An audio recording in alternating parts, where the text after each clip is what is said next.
The clouds over Cernex 7 never parted. Not for ships. Not for stars. Not for prayers. The dome, fractured and yellowed with time, barely held the storms back. Vapor condensation pooled in the corners of the market stalls like unwanted thoughts. Everything dripped. Everything rusted. People didn't walk fast here. Fast drew attention. Fast got you tagged, questioned, sold. Nico Wieland moved slow. Deliberate. Not because he was afraid, but because he'd been here before. Different moons, same rot. Same smell of oil and bad meat and stale metal. People stopped being people in places like this. They became prices. He didn't want to be here long. His freighter, a rust box named Marrow Light, had lost a stabilizer coil near the rings of Rose 8. Half the ship rattled now when it drifted through orbit. He needed a replacement fast and cheap, and the Black Exchange on Cernex 7 was one of the last places you could trade scrap for parts without 1,000 credits and 3 licenses. He stepped off the maglift and adjusted the strap of his shoulder pack. His boots sank slightly into the mud-slicked floor. Above him, buzzlines flickered and spat neon symbols in dead languages. Someone nearby coughed. Someone else argued over a broken oxygen reg. Nico ignored it all. He knew where to go. Stall 91 Omega. They'd bartered before. The vendor, name was Sarek, had old warstock gear, the kind nobody tracked anymore. But as Nico passed through the narrow divide between the meat stalls and the old drone parts alley, he heard something. Not a cry. Not a word. A breath. Sharp.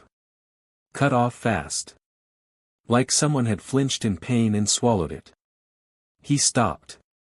The shadows in the corridor danced, thrown from an overhead lamp that buzzed every 6 seconds like clockwork. Light. Dark. Light again. Beneath the lamp, just off the path, was a pile of crates stacked badly.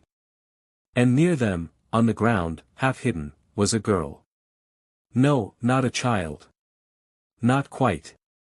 But young. Younger than she should have been in a place like this. She was curled in on herself, arms pinned behind her back. Ankles bound with old cord. Her skin, soft blue, the color of cloudlight before a storm, was streaked with soot and grime. Her hair, long and silver white, was matted into thick ropes that hung over her face. Nico stared. She didn't look up. But she was breathing. Shallow. Controlled. A fine tremble ran through her spine. A figure leaned against a nearby crate, half dozing, bottle in hand. Pale coat, half sipped, eyes bloodshot. Don't waste your time, the man slurred. That one's broken. Nico didn't move. She yours? Mine now. Traded her off a freight from Gareth's spine. Crate of rot fruit for that wreck and 3 bottles of pisswine. What's wrong with her? The man scoffed. Silent. Doesn't scream. Doesn't react. Failed imprint from what I hear. Verilyn castoffs. Wouldn't breed. Wouldn't obey. Just sits there. Tried to sell her to one of the inland runners but they said she spooked the scanners. Nico crouched, slowly. He didn't reach for her. Just looked. Under the flickering light, he could see more clearly now. A collar, cracked down one side, blinked amber. Her feet, bare, bruised, were curled beneath her. A sharp gash at her heel leaked blood into the soaked pallet she lay on. Her eyes met his. Lilac, pale as stars. No fear. No pleading. Just, watching. He didn't speak. Neither did she. 5 credits, the seller said. Or 1 bottle. Whatever you've got. Nico stood up. He didn't have 5 credits to spare. Not if he wanted to get his stabilizer. And he sure as hell didn't need a glitch-broken girl with empty eyes and a collar that didn't track right. But he reached inside his coat and pulled out the flask he'd been saving. Real distilled Miron gold. Half a bottle left. He tossed it. The man caught it and laughed. Hell. Easier than I thought. He gestured lazily to a set of keys looped on a hook by the crate. Go on. She's all yours now. Nico picked up the keys, sorted through them until he found the smallest one. He knelt again and unlocked the ankle bindings. She didn't flinch. The cord came free and she slowly unfolded her legs, wincing as she sat upright. When she stood, her knees wobbled, and she leaned against the crate for balance. She was barefoot. The gash on her heel still weeping. Nico didn't speak. He shrugged off his coat and held it out. She stared at it for a moment. Then, slowly, she reached out and took it. Her fingers were thin. Slow-moving. As if she expected the cloth to vanish the second she touched it. She wrapped it around herself, awkwardly. It hung low, past her knees. Nico turned and walked. She followed. They passed through the vendor lanes without speaking. Some people stared. Most didn't care. One of the recyclers spat on the ground and muttered something under his breath. Nico didn't look back. His ship, parked at the edge of dock sector F, was small. Patched hull. Old wires running exposed. It wasn't fast, and it wasn't pretty. But it flew. The ramp hissed as it lowered. She paused at the base. He waited. After a breath, she stepped inside. The door sealed behind them. Inside, the marrow light was dim and narrow. Wires hung from the ceiling. Toolkits littered the side compartments. A single cot was bolted to the wall in the far corner, covered in an old thermal blanket. She sank to the floor near the airlock. Pulled the coat tighter. Nico crossed the hold, opened a small compartment in the galley corner, and pulled out a ration pack. Heated it. Peeled it open. The scent of protein and spice drifted through the stale air. He walked back and sat across from her. Held out the pack. She looked at it, then him, then back at the food. She took it. Slowly. Carefully. And began to eat. Small bites. Slow, like she didn't want to finish too fast. Like she wasn't sure it was real. Nico leaned against the wall, watching her. After a few minutes, he spoke. What's your name? She looked up, startled. Not scared. Just unused to being asked. Her lips moved. Nothing came out. He waited. Then she whispered, I don't know. He nodded. Didn't push. She finished eating. Her hands shook slightly, but her eyes never left his face. We'll figure something out, he said. She didn't reply. He stood. Moved toward the back of the ship. Opened the storage hold and dragged out a spare bedroll. Unrolled it beside the heater unit and laid a folded blanket on top. He didn't speak. Didn't explain. When he turned around, she was already standing. Arms crossed. Watching him. He nodded toward the bedroll. She walked over. Saturday slowly. Then curled her legs under the blanket, jacket still wrapped around her. Nico didn't ask her anything else that night. He sat in the pilot's chair and stared at the stars outside the viewport. They stayed in orbit above Cernex 7 for 2 more days while he bartered for the stabilizer. She didn't speak much. But she moved more easily. Ate with a little more speed. Started wearing one of his old shirts under the jacket, sleeves rolled up past her elbows. He found her one evening standing in the cargo bay, staring at the bulkhead where someone had etched a name long ago, Ellen Lives. Who's Ellen? She asked, voice still fragile. Nico shook his head. Don't know. Ship had the name before I did. She nodded. Didn't ask more. That night, she told him she remembered stars. Not names. Not people. Just stars. And a song. Low and strange and wordless. He didn't press. He just listened. The first thing Tyron Make remembered when he woke up was the taste of copper in his mouth and the soft whine of a breached hull. He didn't move right away. He lay there, face down in the dust, the cold pressure of oxygen gel against the back of his neck. His ship had come in too hot. He must have passed out during re-entry. Everything was pain and static in his head, like the inside of a jammed transmitter. But he was alive. Barely. The crash site looked worse from the outside. Scorched metal arched like the ribs of a burned cathedral, half buried in the yellow dirt of Xenthus Verge. His ship, the kiss of entropy, was done for. What wasn't crushed was irradiated. Most of his gear was gone. The comms array was a melted mess of wires and regret. Tyron cursed under his breath. He should have died in the crash. Maybe he would have preferred it. But then he saw her. She stood just beyond the crater line, still as iron. Dark hair tied in loops behind her head, eyes the pale gold of broken moons. She didn't look like a miner. She didn't move like one either. She moved like silence. Tyron staggered upright, his body protesting every inch. Are you from the colony? She didn't answer. Not at first. She tilted her head slightly, eyes unreadable. Then she said softly, "You're bleeding." He looked down. His left sleeve was soaked red. He hadn't noticed. She walked forward, pulling something from the satchel at her side. A patch kit, old model. She knelt beside him and began sealing the tear in his suit with gentle precision.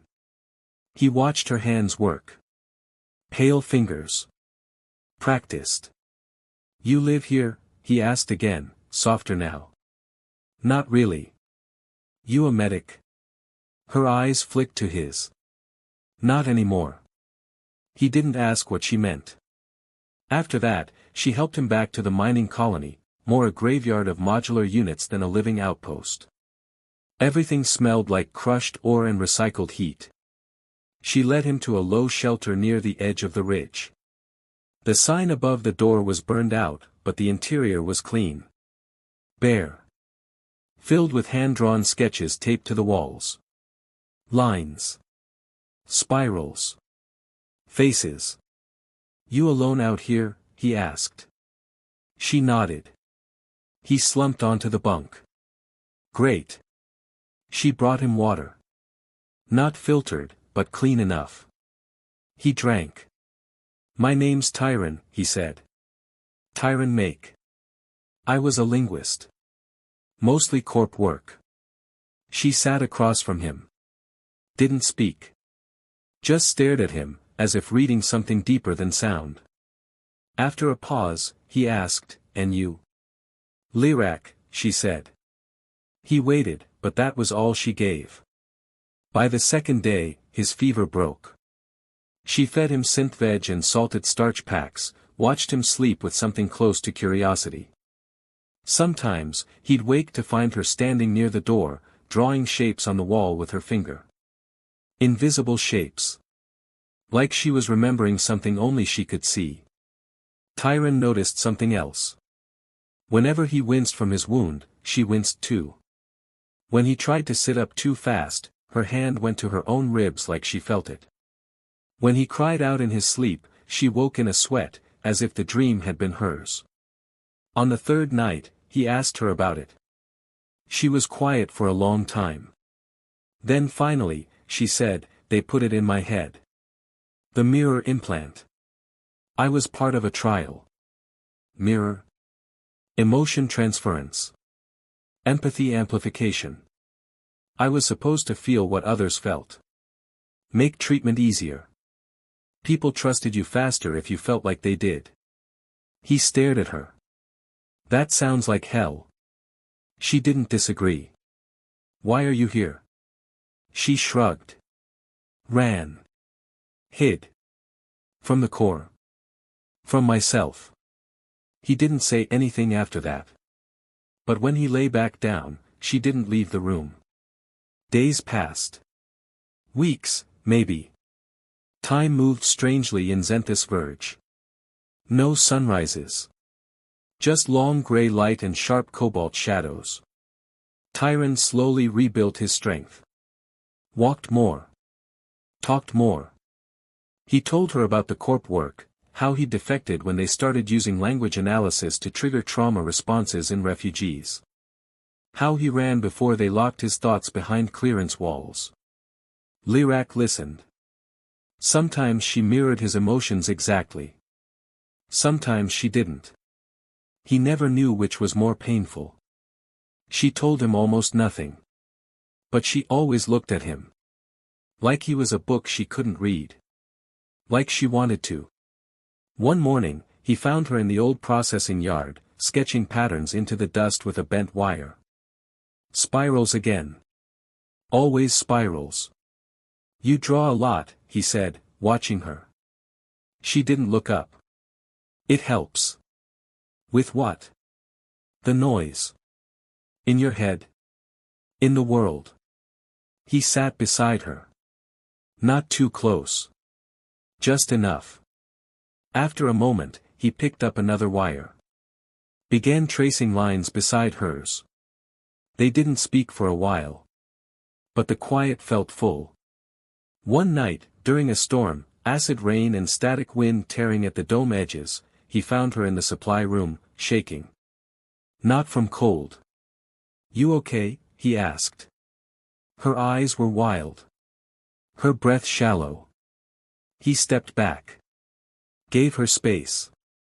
You don't have to talk. She did anyway. Sometimes it builds. All the feelings. The fear. The memories. Other people's pain. I can't always tell what's mine. He nodded slowly. Then let me help. Just, focus on me. She looked at him. Why? Because I'm quiet right now. And maybe you need quiet. She moved toward him. Close. Not touching, but close. He didn't move. After a breath, she reached out and touched his hand. Their fingers didn't intertwine. Just rested. Palm to palm. And slowly, her breathing steadied. The next day, she smiled. Just once. A real one. Tyron didn't mention it. He didn't need to. When the corp ship came looking for him, low orbit, dark code pinging the colony perimeter, Tyron packed what he could. They had 2 hours, maybe less. They're not after you, he told her. She looked at him. But they might take me anyway. He nodded. Then we run, she said simply. You want to come with me? Yes. Why? She didn't smile this time. She just said, because when you hurt, I don't feel afraid. I feel human. They left at nightfall. No lights. No trail. Just gravity and glass behind them, and whatever kind of strange love waited ahead. The tides didn't move anymore on Kaltur 4. Once, long ago, water had obeyed the stars. Twice a cycle, the sea had reached high and retreated low, stirring salt and memory along the jagged black shore. But the moons that had pulled the water had fallen. One collapsed into orbit, the other turned to dust after a magnetic storm. The tide stopped after that. The sea just sat there. Unmoving. Still. Anil liked it that way. His water farm clung to the edge of the sea's frozen curl like a stubborn thought. The solar panels buzzed weakly each morning, pulling enough charge to run the desalinator, the light synths, and the 2 climate vents inside his low, dome-welded shelter. He didn't need much. Hadn't needed much for years. Just quiet. Salt. And time. Most days passed the same. He'd wake at second light. Check the filters. Boil meal grain. Drink from the same blue-tinted mug. Then he'd sit at the edge of the shallows, where the water shimmered like glass stretched too thin. And he'd watch. Not for anything in particular. Just, watch. It wasn't loneliness exactly. It was quieter than that. Gentler. And then one day, the tide brought her. It had rained the night before. Real rain. Heavy, hot, metallic with storm. Anil had slept through most of it, head under a cracked thermal blanket, the storm scream muted through the synth-glass ceiling. He noticed the wreckage in the morning. A carbon hull escape pod, half buried in silt near the south ridge. Scorched black from re-entry. No signal. No crew beacon. He approached carefully. Inside, the lights were dead. The nav panel was a fried nest of broken circuitry and melted keys. But she was there. Curled beneath a sealed cryo hatch. Still breathing. Still warm. A woman. Skin pale like bone ash. Hair short, sun-bleached and tangled. Her fingers twitched when he touched her wrist. Not pain. Just instinct. There was a symbol printed faintly across her shoulder, an old terraforming division brand. Half scraped off. Anil stared at her for a long moment. Then he lifted her out of the pod and carried her back to his shelter. She woke 3 days later. He was heating water over a coil burner when her voice, rough with disuse, cracked the silence. What cycle is it? He turned slowly. She was sitting up, blanket around her shoulders, eyes unfocused. Third quadrant, he said. Year 207. She blinked. Once. Twice. I was supposed to wake in 180. He nodded. Well. You overshot. She looked around. This isn't a station. No, it's mine. Where are the others? Don't know. You were alone in the wreck. She stared at him for a long time. Not with fear. More like calculation. Are you going to sell me? Anil raised an eyebrow. Should I? They usually try. Then they're idiots. She leaned back slowly. Her breath trembled. Not from injury. From remembering. You hungry? He asked. She nodded. He handed her a bowl of heated grain broth. She drank slowly. With both hands. Her name, she said later, was Keith. She said it softly, as if unsure whether it still belonged to her. He didn't ask what she'd been built for.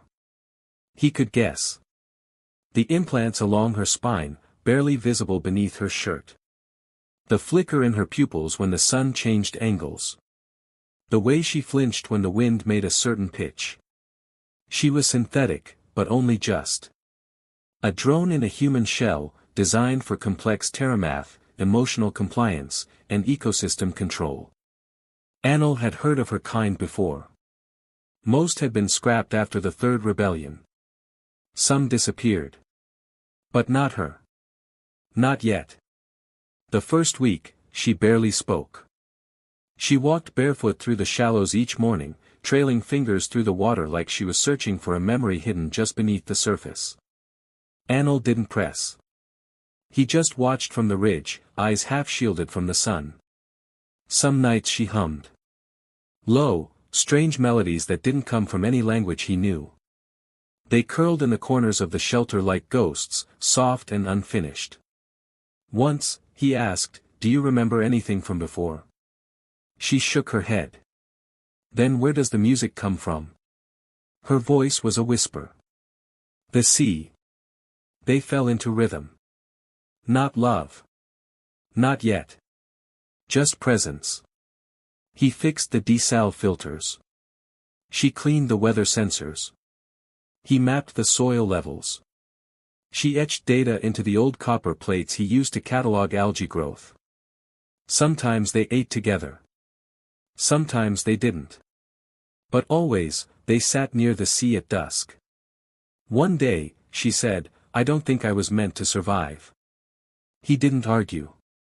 But you did, he said. Maybe that's the problem. Maybe it's the answer. Her eyes met his then. Steady. Quiet. She didn't smile. But she didn't look away. Weeks passed. Keith began to laugh. Not often. Not loudly. But genuinely. Once when a lizard got stuck in the vent pipe. Once when he tripped carrying a full bucket of seawater and splashed himself in the face. The laugh didn't sound programmed. It sounded real. She told him she used to be assigned to a colony called Ivros Bloom. It had failed when the terraforming orders overrode native growth. She'd been told to sterilize the root systems. She refused. Said it felt wrong. They tried to reset her. She ran. Anno listened, unmoving. Then said quietly, "Good." She turned toward him, a question in her eyes. He just said, "You were right." The days grew longer. Summer on Kalter 4 was brutal. Windless. Salt heavy. The synth panels barely kept the power stable. One afternoon, Keith collapsed. No warning. No sound. He caught her before her head hit the floor. Panic surged. He checked her vitals. Low battery. Core strain. Her synthetic systems were burning out from solar exposure and years of decay. The pod hadn't protected her well enough. He stayed up all night, repairing what he could. Rerouting energy. Salvaging pieces from his old water drone. When she woke, her voice was faint. Why? He didn't understand. Why what? Why save me? He looked at her, tired. Honest. Because you look at the world like it still matters. She blinked, eyes wet. For the first time, she reached for his hand. And didn't let go. After that, something shifted. Not quickly. But meaningfully. They cooked together. She showed him how to grow oxygen moss with just salt and dark. He showed her how to repair the synth-glass walls with heat-bonded algae and crushed sand. She began sketching again, curves and roots and stars. Sometimes, she slept beside him. Sometimes, he woke with her head against his chest, heartbeat soft as rain. He didn't question it. Neither did she. When the Terra Corp ship returned, black emblem, slow orbit, scan lights like knives, they hid. Anil sealed the shelter with a false beacon code. Keith disconnected her neural ports. Her hands shook the whole time. "They'll take me," she whispered. "Scrap me." "No," he said. "How do you know?" "Because they'd have to get through me first." She stared at him. "Why would you do that?" His answer was simple. "Because this place means nothing without you in it." The ship left after 3 days. No landing. No signals. They stayed. And that night, for the first time, she kissed him. Not perfect. Not smooth. But real. Like tidewater reclaiming the shore. MYRR station was dying. Not fast. Not with fire or alarms or the rupture of oxygen lines. Just slowly. Like a breath held too long, fading at the edges. The docking bay still functioned. Barely. The spin was uneven, and the artificial gravity stuttered every few hours. Most of the outer corridors were sealed off, hollowed by vacuum or neglect. Only a few units were livable, 2 habitat pods, 1 shielded greenhouse, and a shell of what had once been called the chapel. Joran Salik lived there. He wasn't a preacher. Not really. But he wore the coat, long and dark, stitched with threads that shimmered faintly in the low station light. It made people trust him. Or ignore him. Either was fine. He kept the lights dim. Lit small candles during each ship cycle. Let people sit in silence. He didn't offer answers. Just the quiet. He wasn't here to save anyone. Just to disappear among the forgotten. She arrived on day 422 of his residency. No name. No comms tag. Just a transport pod with no origin code and a fractured hull, guided in by the dying station's gravity well. She didn't speak at first. She wandered. Through the greenhouse. Through the broken mess hall. And eventually through the old chapel doors, where Joran sat reading from a book that had lost most of its pages. She paused in the doorway. He looked up.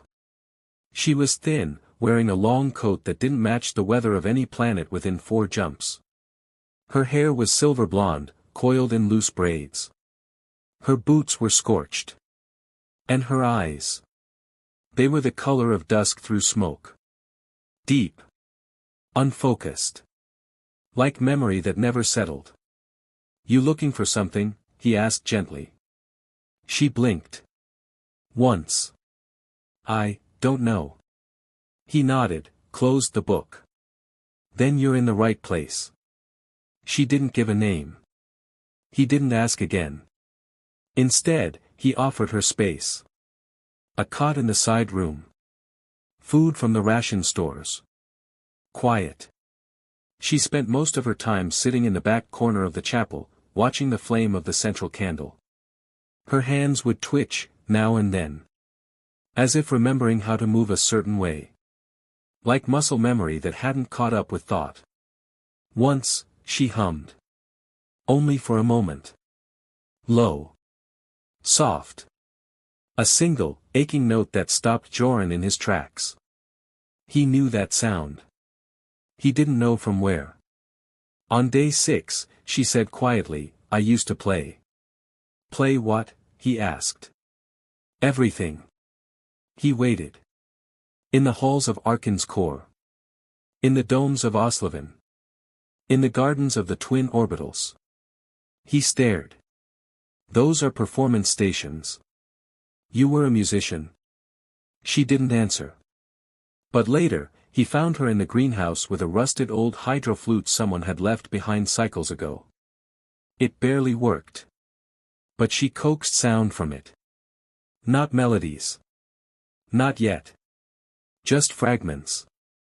And when she played, the air in the station shifted. Like it remembered what it had been built for. Her name came back in pieces. On day 13, she looked at him across the meal bench and whispered, Renya. He said it once, out loud, just to be sure. She nodded. That sounds right. By the 3rd week, she slept through the station stutters. Sometimes in the cot. Sometimes curled near the candle, her coat pulled around her like armor. Joran watched over her without meaning to. Not protectively. Just, attentively. He found he liked listening to her breathe. Like maybe she was the only part of the station still alive. One night, she sat beside him in the chapel after the others had left. Why are you here? She asked. He shrugged. Ran out of places to be. Ran from a lot. Grief. Debt. Identity. You pretending to be someone. He smiled faintly. Aren't we all? She turned to him, eyes clearer than he'd ever seen. Then maybe we're not pretending. Maybe we're just, trying again. He helped her rebuild a memory once. She was staring at the stars through the cracked viewport. I remember a piece, she said. Something about falling. A bridge of sound. Not a real bridge. Just, rhythm. He leaned beside her. Like this? And he tapped a slow beat against the floor. 3 taps. Pause. 2. She closed her eyes. Added a note. A hum. Together, they shaped the silence. She began to play again. Really play. The hydroflute broke. He built her a new one. From copper piping and synth coil. Not perfect. Not elegant. But the sound, when she held it to her lips, was low and trembling and beautiful. She smiled at him after. "You built this for me. You brought the station back to life," he said. She looked around. "Doesn't look alive." He shook his head. "It listens. When you play." She reached for his hand. "Small. Warm. Do you?" "Every time." The corp file arrived on cycle 509. Silent transmission. Encrypted. Flagged for immediate retrieval. Renya's identity file. Fractured. Her past, a performer. World-renowned. Disappeared after neural collapse during a zero-G concert. Declared deceased. Bounty marked as asset recovery. They were coming. "You have to go," Joran told her that night. His voice was steady. He'd already packed the escape pod. "I'm tired of running," she said. "They'll erase you." "They already tried." "Renya." She stepped closer. "You said once we're all pretending. Maybe this is who I really am now." He looked at her. Really looked. Not the lost girl. Not the memory. Her. "Then stay," he said. "You'd let them take you too?" "No," he said. "Then what?" "We fight." She smiled. Soft. Sad. With what? Hope. They stayed.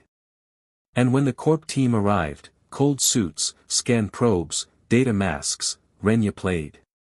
Not a weapon. Not a code. Just music. Her music. And the station responded. Lights flared. Systems surged.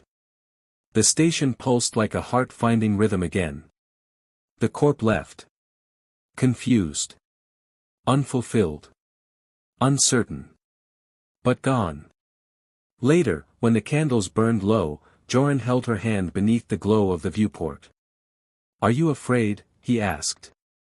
"Yes. Me too." She leaned into him. "But at least it's real." And they watched the hollow stars drift by. Together.